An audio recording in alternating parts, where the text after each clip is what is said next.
wahid istaidu tidak disudah tidak uskutu hayyanadu a'udzu billahi minasy syaithanir rajim. Bismillahirrahmanirrahim.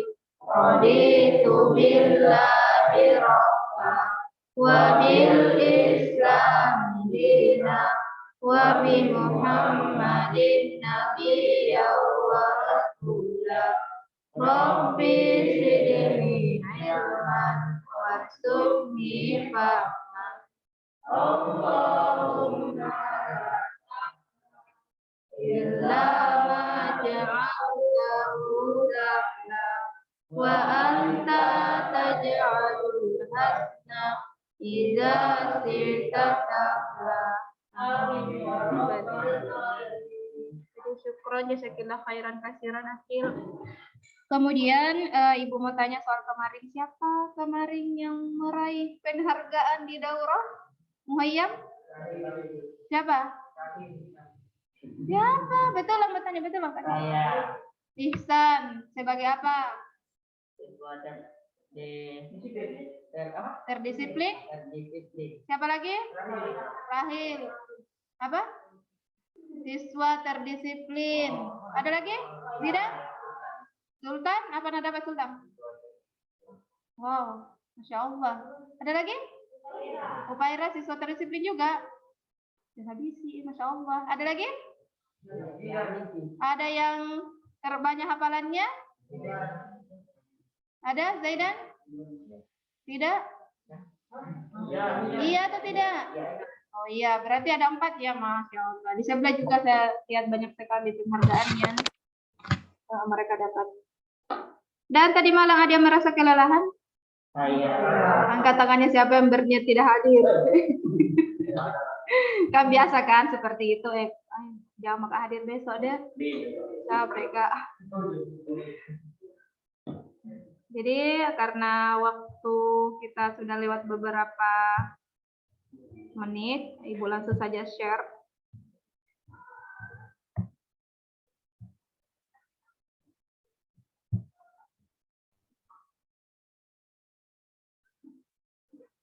Ya, jadi bahasa Indonesia karena kita ada 2 kelas, jadi Ibu biasanya sambungkan ini 2 kelas langsung ya, bahasa Indonesia hari ini. Kemudian selalu ada sebenarnya kontrak belajar. Ini berlaku bagi semua kalangan, baik itu guru, kontrak dengan sekolah misalnya, perkuliahan kontrak dengan dosennya, kalau kalian kontrak belajar dengan gurunya. Oke, dibacakan Rahil. Nomor 1, baris pertama. Berdoa sebelum belajar. Sudah ya? Sudah ya? Sudah. Kemudian mendengar penjelasan guru yang seperti Ibu jelaskan kemarin-kemarin. Berikan waktu siapapun gurunya sekitar waktu yang sudah kita tentukan. Kemudian angkat tangan ketika ingin bertanya. Jadi belajar mulai dari sekarang, angkat tangan tak. Begini dulu. Baru ditunjuk iya silahkan. Seperti itu. Selanjutnya, angkat tangan maksudnya ya ketika ingin ke WC. Jadi izin ke WC pun harus angkat tangan. Kemudian tidak saling mengganggu sesama teman. Tidak saling mencolek-colek. Setuju? Setuju. Ada yang mau ditambahkan? Ada? Tidak. Ya bicara ya, karena kedengaran semua ini salah. Lanjut. Nah, kira-kira apa ini di atas, Zaidan? Yang mana? Nomor berapa? Nomor 2. Nomor 2? Nomor 2 ya. Ya. Selanjutnya Ihsan. Kira-kira apa ini di atas gambar?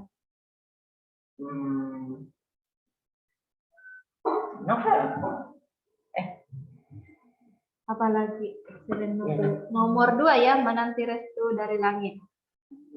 Ada lagi?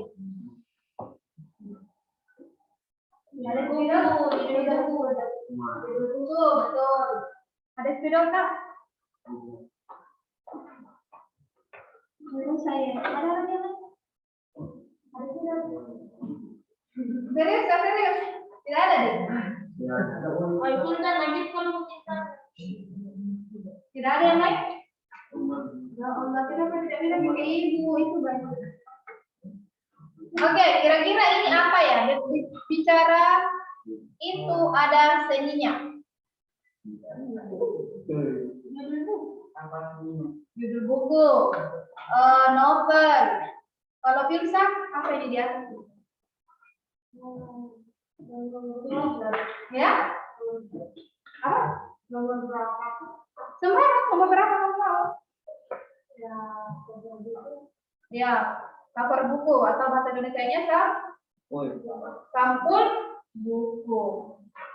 Kemudian, jika ini adalah sampul buku, anggaplah ini di atas buku. Jenis buku apa ini di atas? Buku? Buku cerita. Ada lagi? Buku pelajaran. Ada yang lihat? Buku apa? Fiksi dan non fiksi. Sekarang Syahrul, nomor berapa di atas yang non fiksi? Fiksi yang nomor berapa? Nomor 3. Syahrul Abi nomor 2. Ya, nomor 2. Kalau Akif? Ya, sebut saja nomor berapa di atas fiksi dan non fiksi? Nomor berapa? Ya? Nomor berapa? Nomor? Sebut saja. Nomor 3, non fiksi. Kalau Bintang? Yang non fiksi atau fiksi, nomor berapa di atas yang non fiksi? Nomor? Nomor 3. Kalau Rahim? Nomor 1. Irma? Buku non fiksi, nomor berapa di atas? Nomor berapa? Nomor 2. Terima kasih jawabannya. Kita lanjut lagi.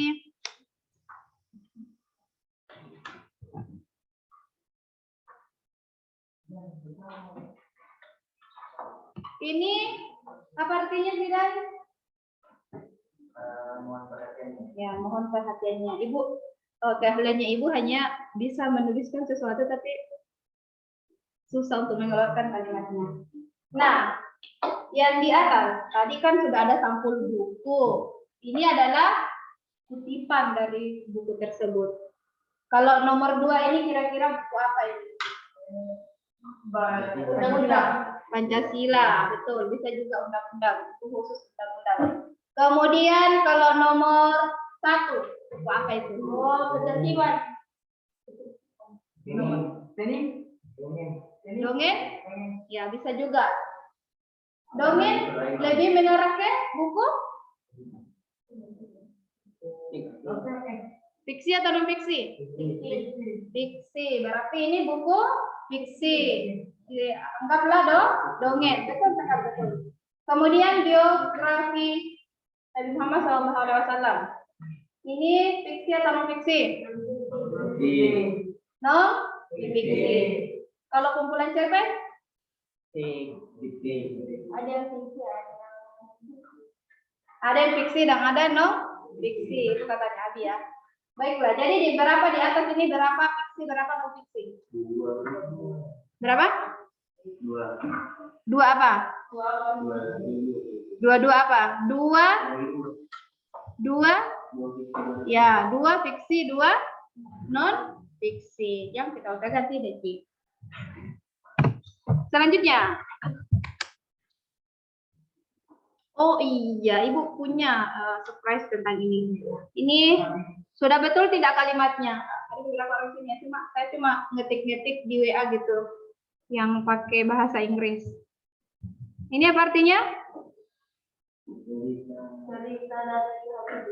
Ya, begitulah sejarah ya.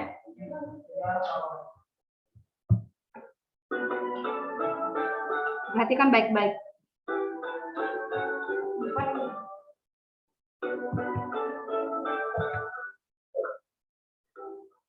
Baru Joshua Habibie adalah Presiden Republik Indonesia yang ketiga. Ia lahir pada tanggal 25 Juni 1936 di Parepare, Sulawesi Selatan. Ia adalah anak keempat dari 8 bersaudara. Orang tuanya adalah Alwi Abdul Jalil Habibie dan ibunya Siti Maria Wawardoyo. Kedua orang tua Habibie berasal dari keluarga yang berhormat dan terpelajar. Kakek Habibie adalah ulama Islam terkenal, sementara ayah Habibie adalah lulusan sekolah pertama di Bogor. Pada tahun 1950, ayah Habibie meninggal dunia. Kemudian Habibie pindah ke Bandung dan sekolah di Berapa tadi lahir Habibie? sampai tahun Ingat ya. dari tahun 1961 sampai tahun 1954. Ternyata Habibie sekolah di sekolah tempat Kristen, loh. Dia masih di Departemen Elektro Fakultas Teknik Mesin Teknologi Bandung.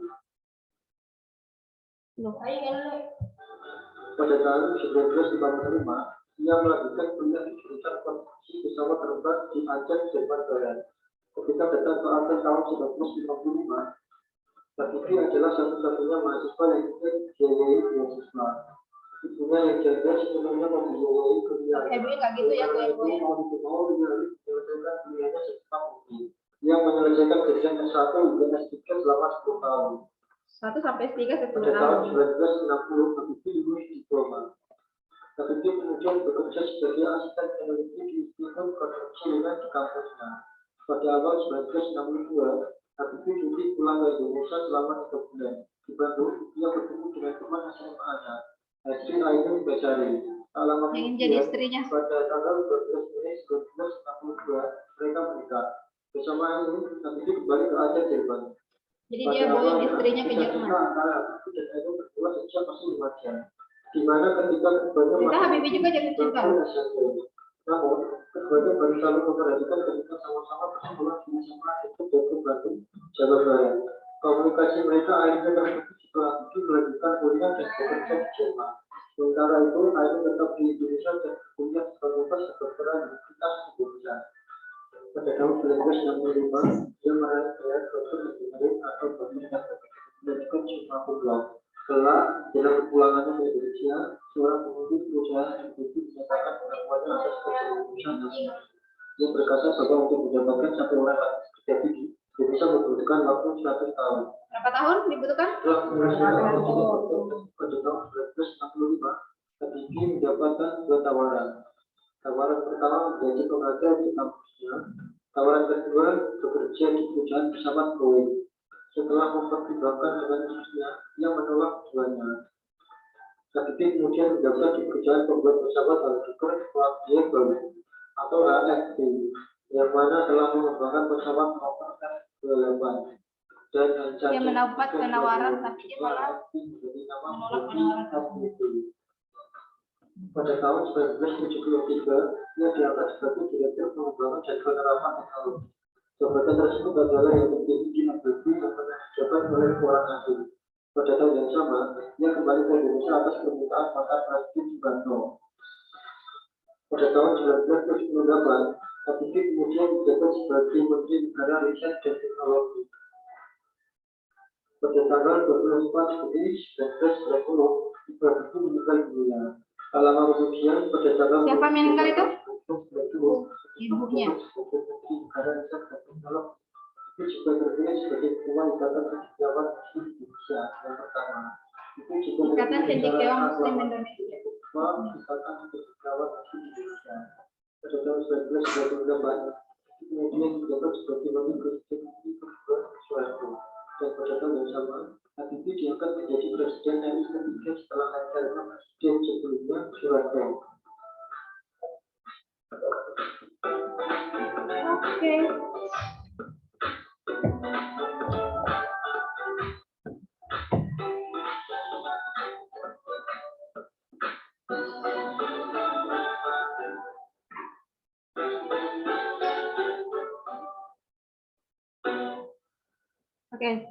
Tadi tahun lahirnya Habibie tahun berapa? Ya, silakan ditulis 1936. Nah, Habibie itu sekolah menggunakan beasiswa atau tidak? Tidak. Kedua, orang tuanya Habibie dari kalangan apa lagi? Dari kalangan orang-orang yang berpendidikan. Jadi ibu bapaknya itu keduanya orang yang berpendidikan. Petani tapi berpendidikan. Nah, kalau ibu bapak anak-anak kalian di rumah orang berpendidikan atau bukan? Ibu bapak orang berpendidikan atau bukan? Pendidikan. Pendidikan. Berarti kalian sampai cerita ini masih sama nasibnya dengan Habibie. Habibie itu berangkat ke luar negeri. Kalau hari itu, masya Allah kalau ada orang bisa ke luar negeri. Sekolah saja di Indonesia itu dulu sangat susah ya. Sampai Habibie itu harus sekolah di SMA Kristen, jadi kan sama Islam. Kemudian di sana dia dibiayai oleh ibunya. Jadi ketika ayah sudah ini adalah kalau orang yang mau betul-betul mengejar cita-citanya.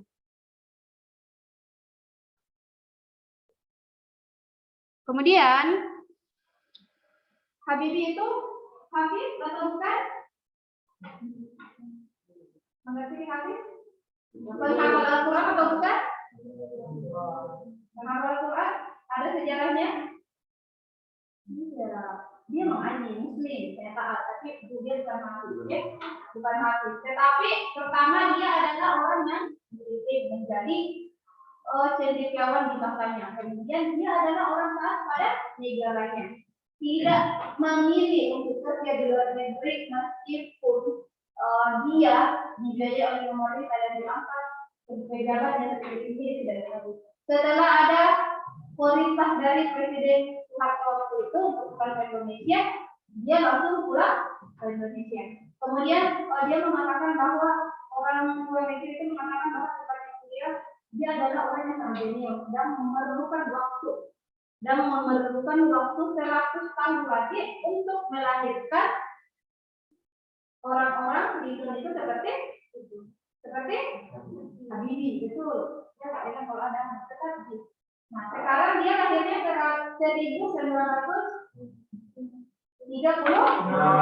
Sekarang 2022 coba dikurangi berapa tahun itu? Lagi berapa tahun? Lagi 14 tahun baru ada Habibie. Lagi berapa tahun? Baru ada Habibie yang lain setelah tadi sudah diramalkan bahwa 100 tahun lagi akan muncul Habibie yang lain. Oleh karena ini bukan seperti itu maksudnya.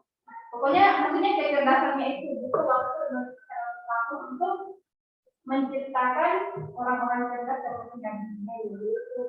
Ya berapa tahun lagi? Berapa tahun? Saya 14 tahun. Sekarang umur kalian berapa? 14 tahun.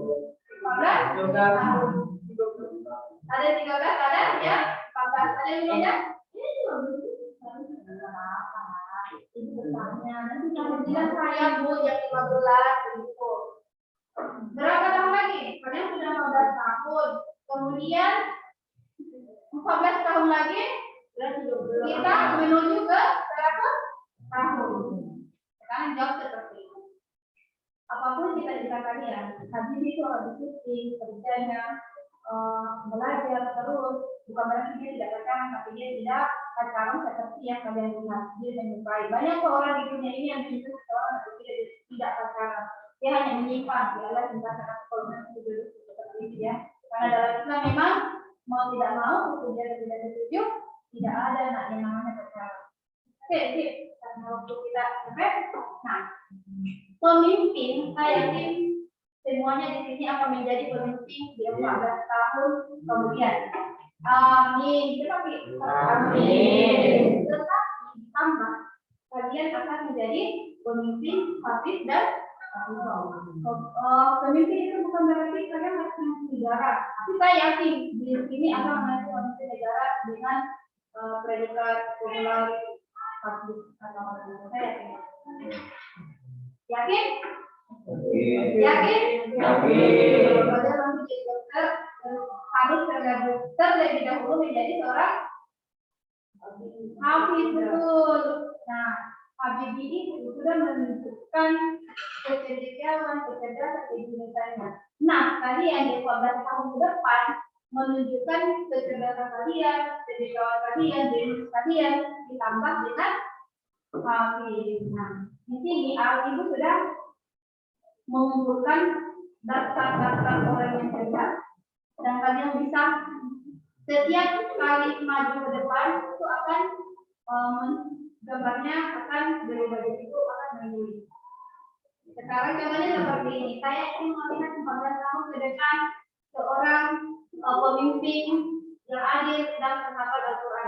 Saya akan bersilakan. Tapi dengan menjaga syaratnya adalah apapun yang kalian lihat di gambar tersebut, kalian tidak boleh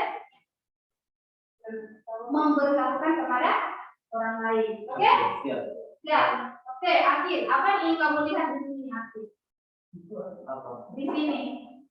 Seperti itu tadi contohkan. Jangan bikin yang cepat apa yang kamu ingin lihat. Pokoknya yang besar-besar. Presiden yang hafiz, kemudian mendirikan pesantren, dokter yang ini, pokoknya coba ya. Apa yang kamu ingin lihat di ini? Ini ada banyak sekali gambar di sini. Kamu hanya perlu menyebutkan apa yang kamu ingin lihat. Contohnya tadi.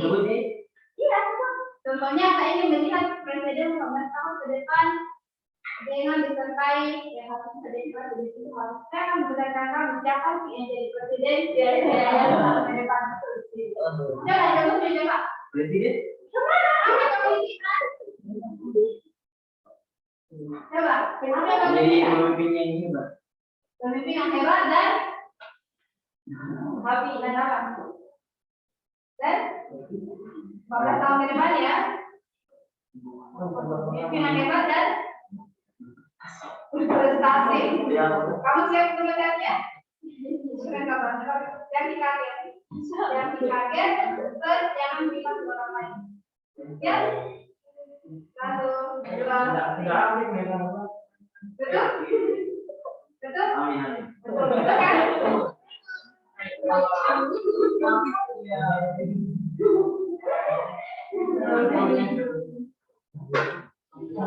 Lain. Pirsa. Banyak sekali konsulan berarti bisa digunakan. Jangan dibongkar. Apa yang kamu inginkan di masa depan bisa? Ada orang gitu. Apa bisa? Di masa depan yang ingin mau dilihat? Iya ya. Dan terjadi seperti itu. Barisan apa? Coba kita tunggu. Barisan apa? Pemimpin yang soleh, yang dapat menghapus korupsi di Indonesia. Amin. Kamu ingin melihat orangnya? Gambarnya? Mau? Ini dia. Betul kan? Betul kan?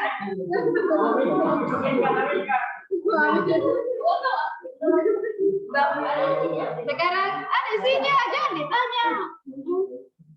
Jawab Pilsa, kembali kakek Pilsa, apa pesan tadi? Hah? Apa? Ali, apa Ali? Yang berguna lagi?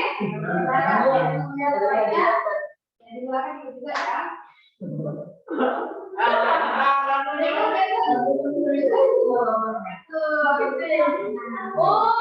Apapun yang ada di dalam otak kalian, apapun yang ingin kalian sampaikan, inilah wajah-wajahnya orang yang ini jangan enggak tapi mulai ini kayak mau mengatakan jangan kata orang lain pasti kan terbongkar 1-2 detik kemudian mulai dari sekarang. Nah tadi itu pengenalan Habibie secara singkat apa namanya ini? Apa namanya ini jika buku ini dimulai dari huruf B, mulai dari lahirnya sampai meninggal. Apanya? Habibie tadi. Jika dia dibuat buku, dimulai dari huruf B judulnya. Apa itu? Apa? Ya, biografi B.J. Habibie. Thank you. Aplaus untuk saya dan semuanya. Benar tak 14 tahun ke depan tuh? Yakin Kak, belajar mungkin dari sekarang. Ya Allah, tunggu di masukkan lagi. Kan tadi itu kan doa, kita benar kan? Doa betul ya. Nggak apa-apa. Tunggu dulu, enggak mau lagi, aduh. Kuat. Betul.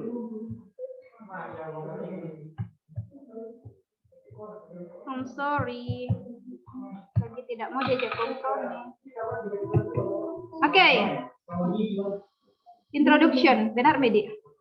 Ya Allah, introduction. Jadi buku fiksi itu ini di atas secara singkat bersifat realitas atau apa-apa yang dimuat mungkin terjadi. Jadi buku fiksi itu contohnya apa-apa yang dimuat itu mungkin saja terjadi, bisa juga tidak, tapi banyak yang terjadi. Contohnya, seseorang menulis novel berdasarkan kehidupan nyata, tetapi semua isinya itu kadangkala ditambahi atau dibumbui cerita-cerita yang lain, tujuannya agar membangun novel tersebut. Seperti itu. Sama jadi dengan kita, contohnya buat Kak novel toh, Ibu buat novel, berangkat ke sekolah. Saya berangkat ke sekolah dari jam 7 sampai di sekolah jam 7.15. Itu kan tidak ada seninya nak ya, menyampaikan hal demikian. Saya harus bumbui dulu. Bumbui itu maksudnya saya harus selingi kalimat-kalimat yang bisa membuat orang-orang itu tertarik. Contohnya, saya berangkat jam 7, pukul 7 pagi ke sekolah. Di perjalanan saya melihat orang yang tertabrak misalnya. Itu kan tidak terjadi di cerita saya, betul kan? Tapi saya tambahi kalimat tersebut supaya orang penasaran, terus apa yang terjadi? Kalau dia orang kecelakaan siapa itu? Dan ternyata itu adalah teman kerja saya. Padahal itu tidak terjadi betul-betul. Cuma ditambahi dalam sebuah novel agar pembaca tertarik untuk membacanya seperti itu. Tidak ada seninya kalau bilang saja berangkat jam 7 ke sekolah sampai jam 7.15. Oke, selesai sudah. Tapi harus ada seninya atau ada tambahan kalimatnya. Itulah dikatakan mengapa buku fiksi itu memuat realitas dan bisa terjadi, bisa juga tidak. Sama dengan dongeng. Kenapa dia masuk fiksi? Karena dongeng itu bagi yang fabel, pemerannya adalah bukan manusia, pemerannya adalah fabel. Dongeng bagian fabel. Dongeng bagian fabel, pemerannya adalah binatang, hewan. Tetapi hewan tersebut, binatang tersebut melakukan aktivitas seperti manusia, makan, berbicara, membersihkan. Itu saja. Kayak Doraemon, kayak apa lagi ya? Tom and Jerry. Dia kan tinggal di rumah dan melakukan aktivitas seperti manusia, makan, minum, berkelahi, kerempeng begitu, kecelakaan, tapi tidak ada mati-matinya. Seperti itu. Kemudian buku non fiksi bersifat aktualitas, ya seperti itu yang kalian pegang sekarang. Sifatnya itu seperti tadi biografi, tapi buku non fiksi ataupun fiksi itu sekarang terbagi 2 atau 3? 2. Yang pertama visual dibaca, yang kedua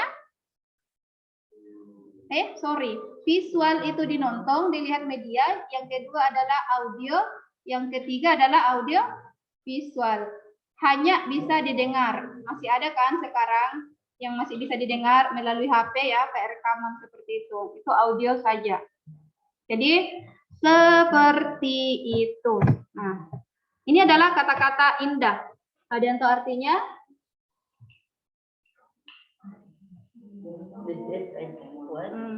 Word of wisdom that someone important said and can make the reader get inspired. Inspired. Artinya? Artinya? Ada yang menemukan artinya?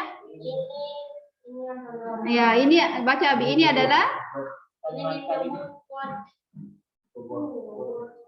adalah kutipan kata-kata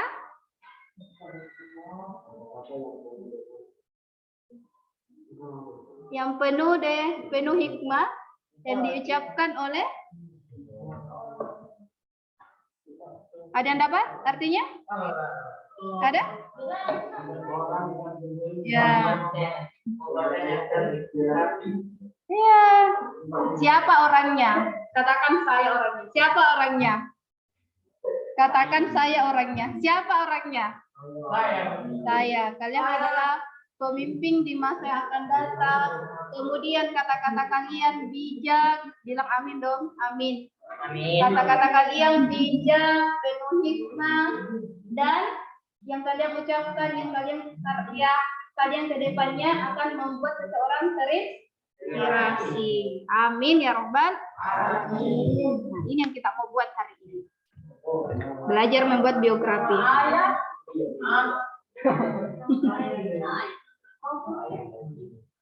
Nama ayah dan ibu. Contohnya seperti tadi waktu diperlihatkan biografi B.J. Habibie. Sekarang kamu menulis biografimu sendiri. Caranya benar-benar baik. Nama tanggal lahir. Saya lahir perkenalkan nama saya ini bla bla bla. Kemudian saya lahir ini melalui dukung melalui bila terserah. Nama ayah dan ibu ya sorry. Kemudian kalian berapa bersaudara. Kemudian nama saudara kakak atau adik kalau tidak ada tidak usah. Kalau tidak ada adik ya tidak usah. Kemudian TK, misalnya kalian TK pernah lomba apa, baris apa biasanya apa prestasi. Kemudian di SMP SD apa namanya, TK apa SD apa, kemudian di SMP lomba prestasi yang pernah diikuti selama di TK di SD SMP dan lain-lainnya yang memuat fakta tentang diri kalian sendiri. Ada pertanyaan? Ada? Oh ya, silahkan buat Miki 10 menit karena mau waktu.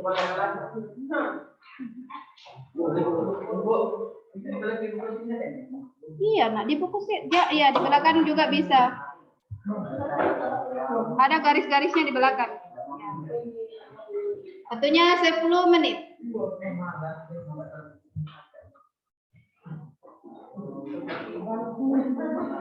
Nama ayah, kawan ibu. Nama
saya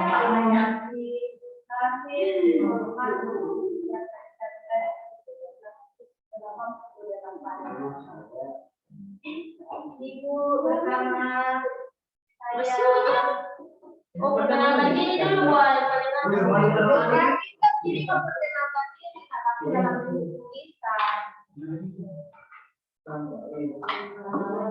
Tidak banyak sampai dengan Nama saya bukan maksudnya. Pokoknya yang mau yang mau tulis hidup dan yang akan datang itu ada. Rajin dia tulis dari sekarang. Ya, bukan kayak Ada di tidak punya kak. Dalam kalimatnya ya. Ini kan jadi kan gitu. Iya.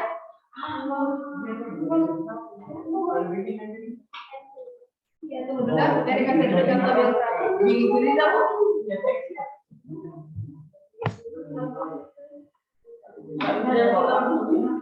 Maninya tersambung. Iya, Ya, ya, Gimana, Bu? ya dibaca. Oh iya benar. Makanya dulu sekarang jangan dulu menolong orang lain. Nak. Buat dulu dirimu selesai baru tolong orang lain. Bukan instan, bukan instan.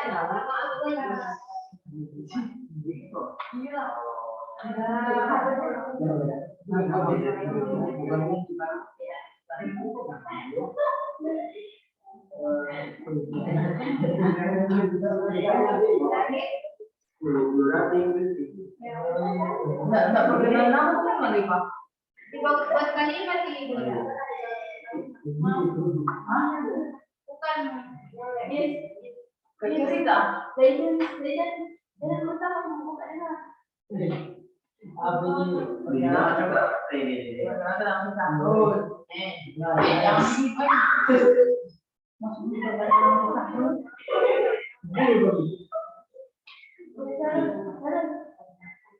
Jangan Bu, Bu, nama satu seorang Pak, Bu. Enggak.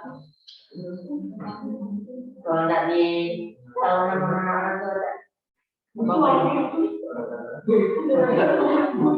Kalau yang enggak tahu nama panjangnya. Siapa yang tahu lahirnya Nabi Muhammad? Sudah selama. Tidak ada tahu deh tahun lahirnya Nabi Muhammad. Tanggal sama bulan? Tanggal berapa? Ya, 12 Rabiul Awal 371 Masehi, tahun Gajah. Bukan 612 Masehi. Nggak tahu. 12 Rabiul Awal jatuh pada hari Senin. 371 Masehi di kota Mekah pada tahun Fil 371. Nah. Bu, ada yang fotokopi tanggal lahir. Ya, Keisha kenapa tadi? Iya, tulis. Aku main punya. Iya. Siapa punya baju saudara itu?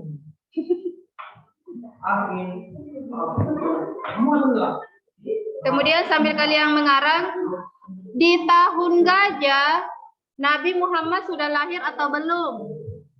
Waktu perang itu Abraha. Sudah lahir. Sudah lahir? Bukan ini kenaan tapi karena lahir di. Iya. Ihsan bilang kena asap pada lahir.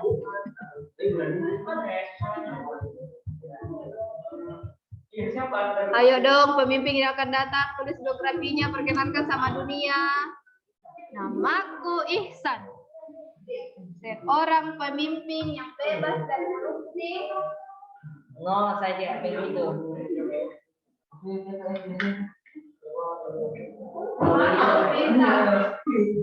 Seorang polisi yang tidak akan mengambil uang di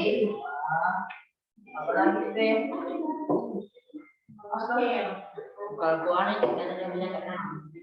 Saya ini jadi orang yang terkenal tapi saya.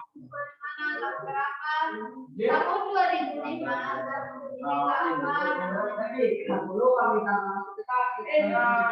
berarti ditumbuhkan sekarang mulainya masuk di koran kita masyarakat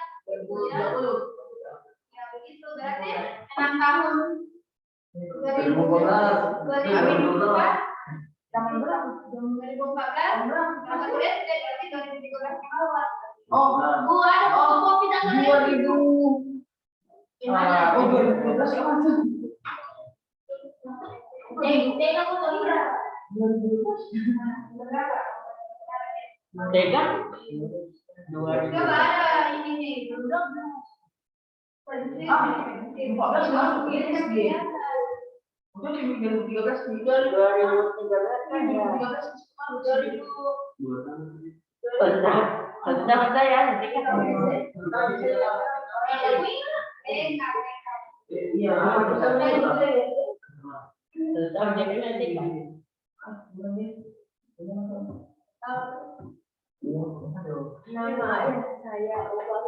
Nama saya Sabun.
Sudah?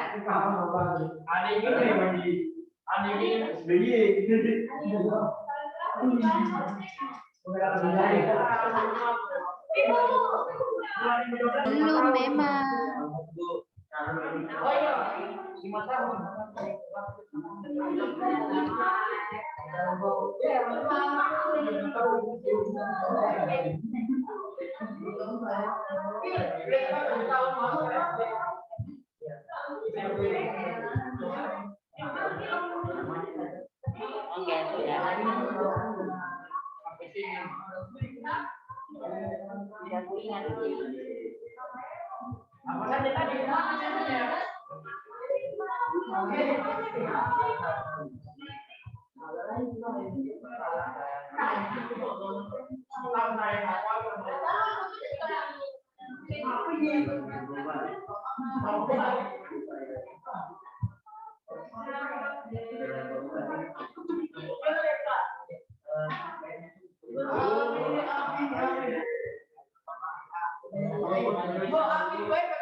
Sudah?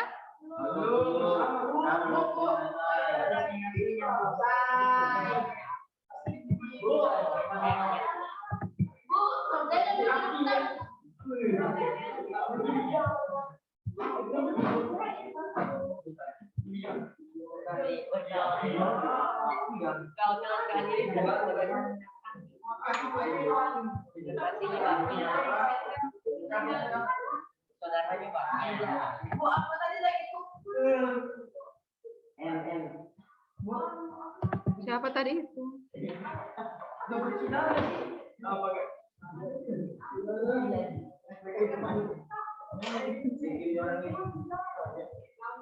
Tunggu, Dek.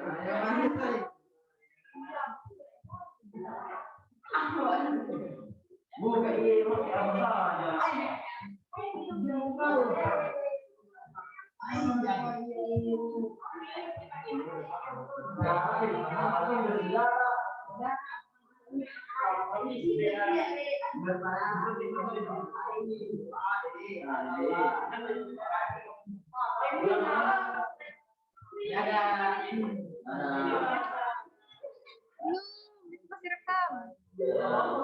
Oke, terakhir nak. Oke, dihentikan dulu. Nanti disambut di rumah ya. Ke depan kita presentasi satu-satu. Sebagai penutup, perhatian. Ibu tanya tentang masih kisah biografi Nabi Muhammad dulu.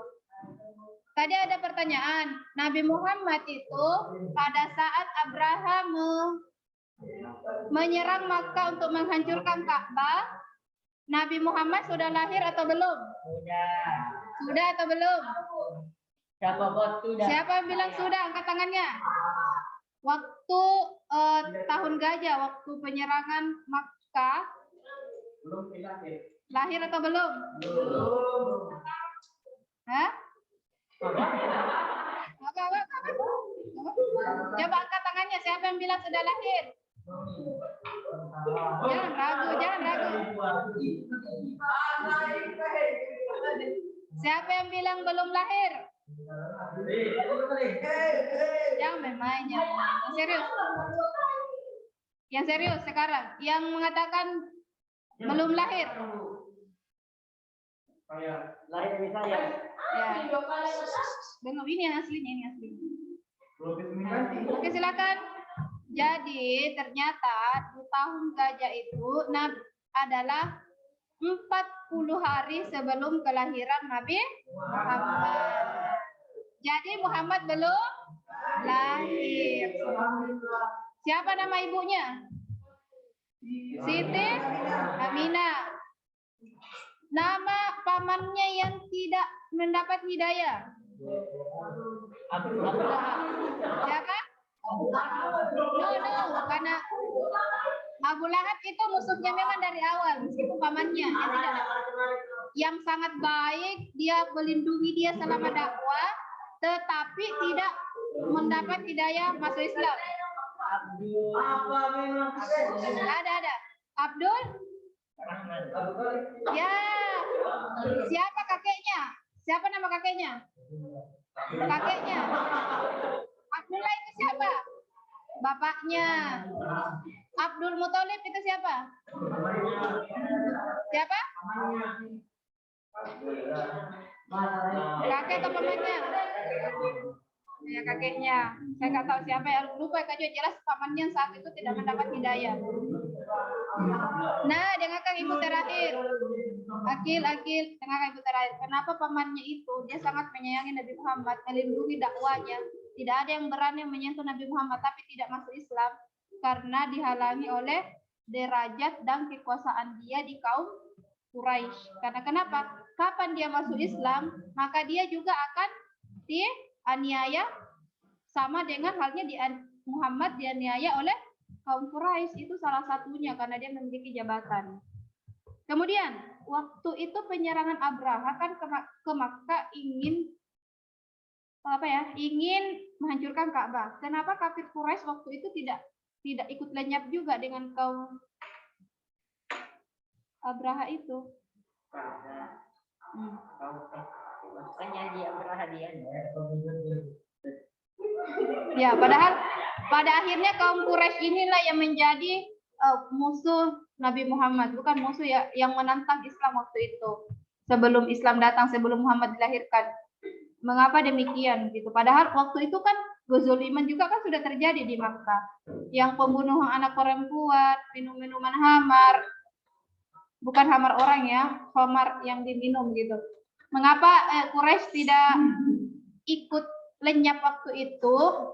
Menurut kabar saya baru tahu juga, ternyata kaum Quraisy juga pada waktu itu melindungi yang mau diserang, melindungi bukan belum lahir, melindungi ya betul, melindungi Ka'bah. Kaum Quraisy waktu itu tidak setuju juga dengan penyerangan Abraha. Ternyata Abraha itu berbohong, dia mengatakan bahwa saya ingin ke Makkah hanya ingin menghancurkan Ka'bah. Kenapa mau dihancurkan Ka'bah? Karena Ka'bah itu lebih banyak pengunjungnya daripada ini negaranya Abraha, juga ada tempat menara begitu kayak tempat rekreasi, tapi lebih banyak tempat yang mengunjungi Makkah waktu itu. Makanya dia cemburu dan ingin menghancurkan Ka'bah. Tapi ternyata dia bohong, di perjalanan dia bilang, saya cuma ingin ke Makkah dan menghancurkan Ka'bah, itu katanya. Tapi ternyata apapun yang dia lewati semuanya dirampas, dirampok dan dibunuh. Makanya dia sangat tidak tepat. Iya, seperti itu. Dia berbohong. Dan siapa yang tahu burung apa yang melempari kaum Abraha? Berapa biji batu yang dia bawa? 2. Berapa? 3. 1 di paruhnya, 2 di ya, dan batu itu kecil-kecil, tapi batu itu berasal dari api neraka. Hebat. Thank you untuk hari ini. Mari kita menutup pembelajaran kita di siang hari ini dengan sama-sama membaca hamdalah. Subhanakallahumma bihamdik asyhadu an la ilaha illa anta astaghfiruka wa atubu ilaik. Silakan balik ke belakang, dadah. Dadah.